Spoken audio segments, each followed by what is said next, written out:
Hi, Kate. Thank you so much for joining us. This is one of the series of interviews that I'm doing for the Future Social Service Institute for the Family Violence Leadership Intensives alumni. So really pleased that you could make the time to talk to me today. Thank you. I love that I can be here, and I love the sessions you've done so far. Thanks, Kate. So to introduce you to our audience, and I'm sure most of them will already know you, but Kate Jenkins is currently the Australian Sex Discrimination Commissioner. She's held that role since 2016. Prior to that, for 3 years, she was the Victorian Equal Opportunity and Human Rights Commissioner. At that time, she was also, across that time, she has been the co-chair of the Victorian Commissioner's Disability Reference Group, a member of the Aboriginal Justice Forum, and has held numerous voluntary roles, including being on the boards of Berry Street Victoria, the Heidi Museum for Modern Art, and the Carlton Football Club. Prior to that, Kate spent 20 years of her career as the lead equal opportunity partner with Herbert Smith and Freehills. One of the things that Kate and I were just talking about, and that we have a number of things in common. I know Kate most from her time on the Berry Street board and her incredible passion for that organisation's work. But we also have a hidden passion for creative arts. One of the things that Kate just told me was that she was a first prize winner in the Royal Melbourne Show for spinning and weaving, and has a whole bunch of things hidden away in her home that demonstrate her commitment to art and creative arts. Nice thing to know, Kate. Yes. Amongst all your other many impressive talents. So, Kate, you've clearly had a long and deep commitment to diversity in all of the roles that you've played. I'm very curious to hear about your thinking about diversity and leadership. Why is it important? What does it look like? And how do we get there? And I have been committed, and I feel like it was just something right from the start of my life. Diversity and different people. I must admit, always been fascinated by people with different experiences to me. So, when you ask that question, and I think, why did I start being interested? I grew up in an orchard, but on our orchard, which was mostly my family, it was also filled with Italian migrant workers. So I kind of had this where my family was around, the workers and all these migrants from the wharfs that my family brought home to pick fruit. So I think right from the start, I've had lots of different people around me. So part of it is just an incredibly, I'm passionate about it because I'm incredibly curious about people. And that background too is I'm definitely passionate about women, because from that, right from the start, I could see gender roles and it never made any sense. And in those, in the 70s, like, I have a really strong memory of the Deborah Wardley case where she wanted to fly with Ansett, and it was the first significant discrimination case. And I realised, because that was in 1979, I was 11 at the time, but it was like outrage from the start. So some of why I do this work is because it's just my sense of fairness and justice, and it's just not right. I think everyone is valuable. But as I've got into more leadership roles myself, and also worked particularly looking at more diversity and women in leadership, there's just no question that our decision making and our outcomes are far worse if you don't have broad experience, if you don't look at different data. So when, even in the current pandemic, we whilst I know there are some women holding premier roles, a lot of those first faces that we saw were men telling us how we were going to come through.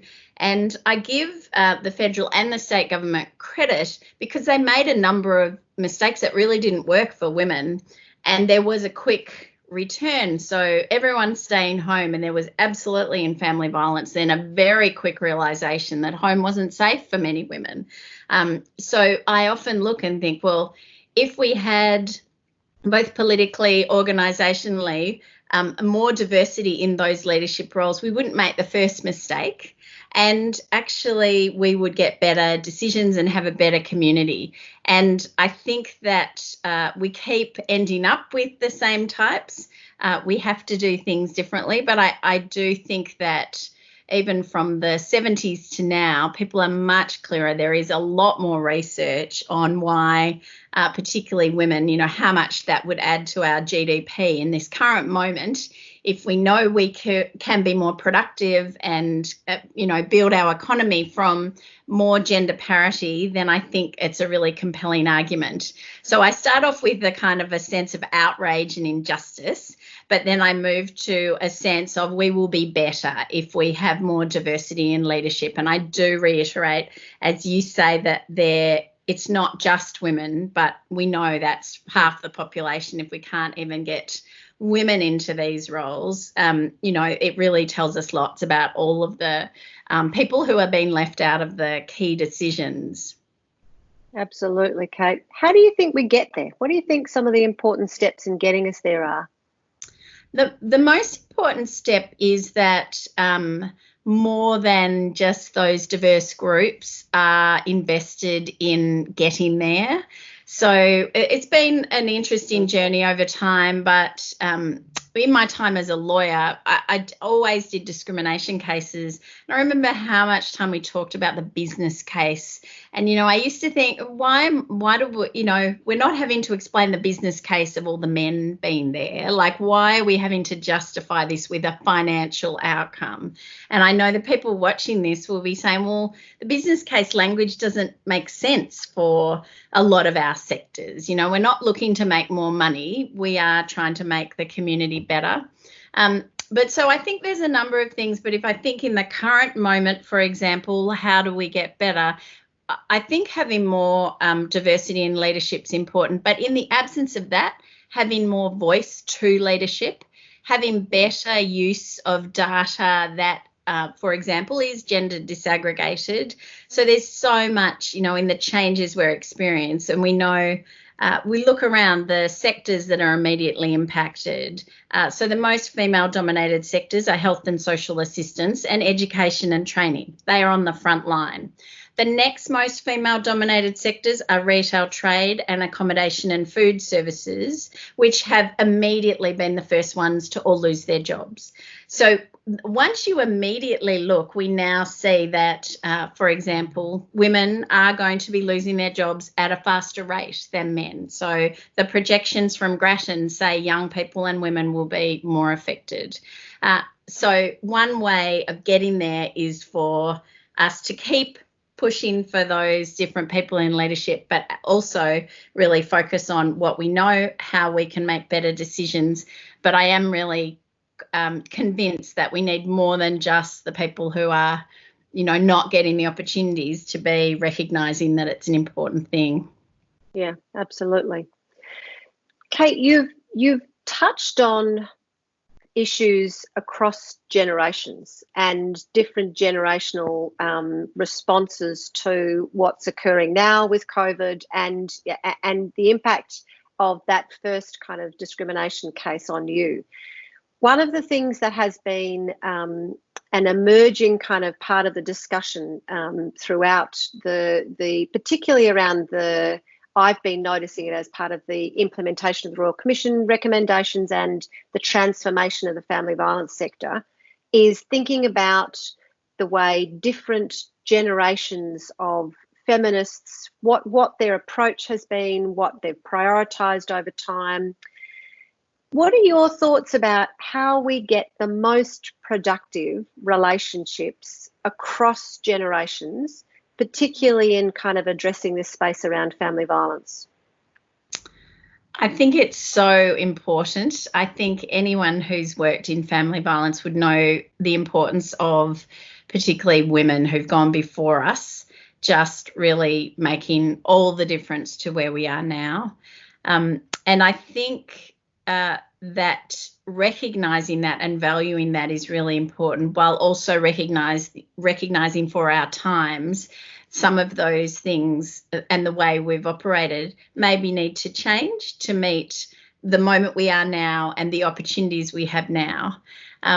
So I think it is so important, but I know I've thought a lot about this intergenerational issue in my current role, because I always just know that I've always been a feminist, and I find this whole conversation about who will say they're a feminist and not. Actually, that's probably been a topic of discussion in my whole adult life, which I've always been a bit baffled by. And there's a few things that I just don't engage in the conversation because I think I'm not convinced it's moving us forward.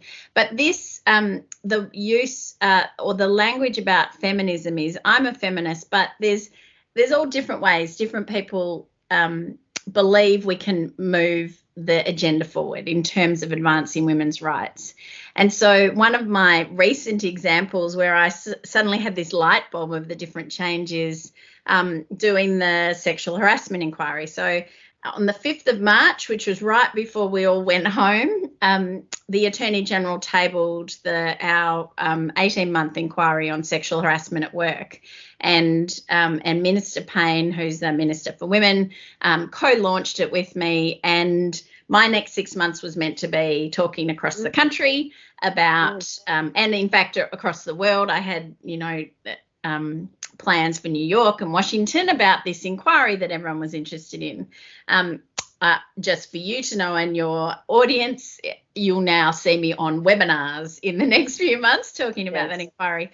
But in the course of doing that, what I really noticed was that sexual harassment is an issue that really peaks that difference in generations of women. So I was at Ormond College at the time of the incident that ended up in the first stone in Helengana.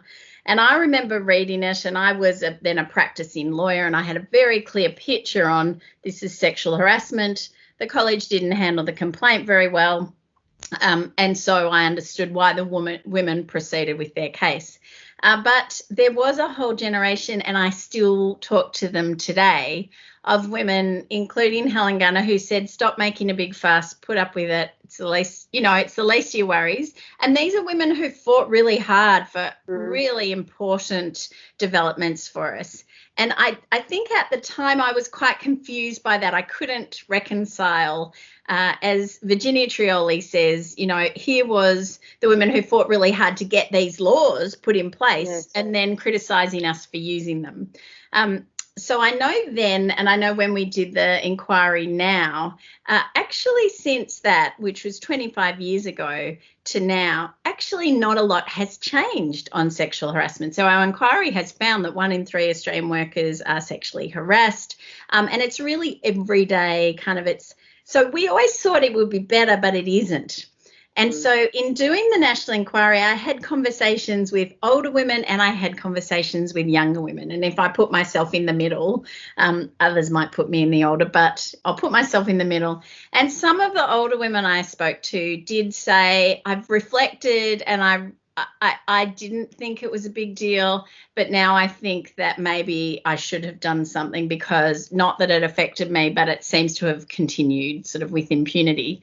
Other women have said, nah, I still think you're making a fuss about nothing. And that's sort of a different generation to me. When I've spoken to younger women, and particularly I have a stepdaughter who is 23, 24, and her friends, I look at their feminism and it's a slowly dawning realisation. So this is a generation who've come through an education system that absolutely delivers for girls as well as boys. And they don't have the same union membership. They don't have the same kind of, newspaper reports about Deborah Wardley. They're not reading outrageous things in the paper. And so when I've talked to those women, I've realised I would love for us to just give young people some gender expertise, because they sort of come through, they think it's all fair, and then suddenly they don't. And I know my stepdaughter sort of says, tell me some things to read, because it's not her lived experience yet. But all of those things that we now know are the barriers are much more hidden. They're much more insidious. They're built into the gender stereotypes of what we expect men and women to do. And still that model of the man goes to work and the woman's, works part-time or casual. And we can see in COVID that that's all spilling out into the fact that women are losing their jobs at higher rates. So I do, my principle, though, is everyone has value and everyone's experience and their perspective is informed by, what they know. And I have a real growth mindset of learning from them, but also I never get frustrated by those different perspectives. I really realize that I need to listen because actually they're the least of my worries, those different perspectives. I then go into some, on that inquiry, some focus groups of just men, and wow, that is a whole different world. So you need to be able to listen and realise where people start and then start from there. Yeah, I think that's very good advice about how to build those relationships. I think that's a really interesting point you make about the different way people's perspectives are informed, in terms of whether it's a growing realization or a very sudden realization because something happens when you've actually to some extent kind of been protected from what are those gender inequities that we're dealing with. That's a longer conversation, Kate, that I'll look forward to. My last question. This is a forum for as I said, the Family Violence Leadership Intensive alumni. So this is for people who are either already leaders or becoming leaders in the family violence space, helping with what at the moment with COVID response is incredible levels of adaptation and change and transformation and thinking about an uncertain future and the leadership task through that is an incredibly complex one. What's your advice? What's your advice to leaders about navigating through that? I would say, because I'm also in this same moment and looking at human rights issues and gender equality issues, we all have had to sort of put aside everything we thought we were going to do this year to do something radically different. And that I'm seeing wonderful things in people, but that leaves a lot of vulnerability, a lot of uncertainty, and some days when things are just not, the way you want them to be. And so there have been a couple of times where I know someone called me about something and was, and I just burst into tears. And I just at that point thought, I could hang up now, but actually it probably doesn't hurt. I've been really positive. I'm mostly really positive. But today, this issue just feels like it's just the one too much. The thing that I would say in terms of what I'm seeing and what I like about now is collaboration and people trusting each other more. And I think in leadership that's really critical. So if I think from my point of view, there's a number of people who hold really interesting roles that involve gender expertise in government or federal government and around. Now, across this country, there is actually so many amazing people, including in the family violence sector. And so I know they're everywhere and they're sort of hidden little gems sometimes. But when this issue hit, there's a few that I have sort of a connection with and we just suddenly came together. So it was, and I'll tell you who they are because they're often not realised we're there. But so obviously my role as Sex Discrimination Commissioner in the Human Rights Commission. Then there's the head of the Office for Women. There's an ambassador for gender equality that sits in DFAT. There's an ambassador for women and in STEM who is Lisa Harvey-Smith, an amazing astrophysicist, but advancing gender equality. There's the heads of Our Watch and Anne Rose who have that specialisation in family violence, and the E-Safety Commissioner, and also the Workplace Gender Equality Agency. So we're sort of all government funded. Most of us are kind of independent, but we just started coming together. And we are all doing different things, but we're talking once a week or once a fortnight and just saying, what are you doing? This is what I'm doing. And we've decided together to put together a paper for government to just cover what we think are the key gender issues, because we can see, so if I look outwards, government is doing the same thing. No one's fighting about which bit. Everyone's got to just pull together. Within government, there is amazing people doing amazing things. They're working 24/7. And really, every time I speak to someone, I just say, what can I do and what can we do that would help? So what I'm seeing is collaboration, and I'm seeing trust. I'm seeing no one's having an argument about should you do that, is your patch or not. And I'm learning so much, but I just can see, it's the difficult circumstances that's unleashing that, but I'm really excited by that. We're making different connections. We're finding different places we can contribute. And so I'd encourage all your leaders to do the same. There is lots of people out there who are trying to shift things forward, and we're all super busy, but there are different ways that we can help each other, and that's making up to a collective better, and it's also much more rewarding. So yeah, that's my reflection on what I'm learning through this crisis.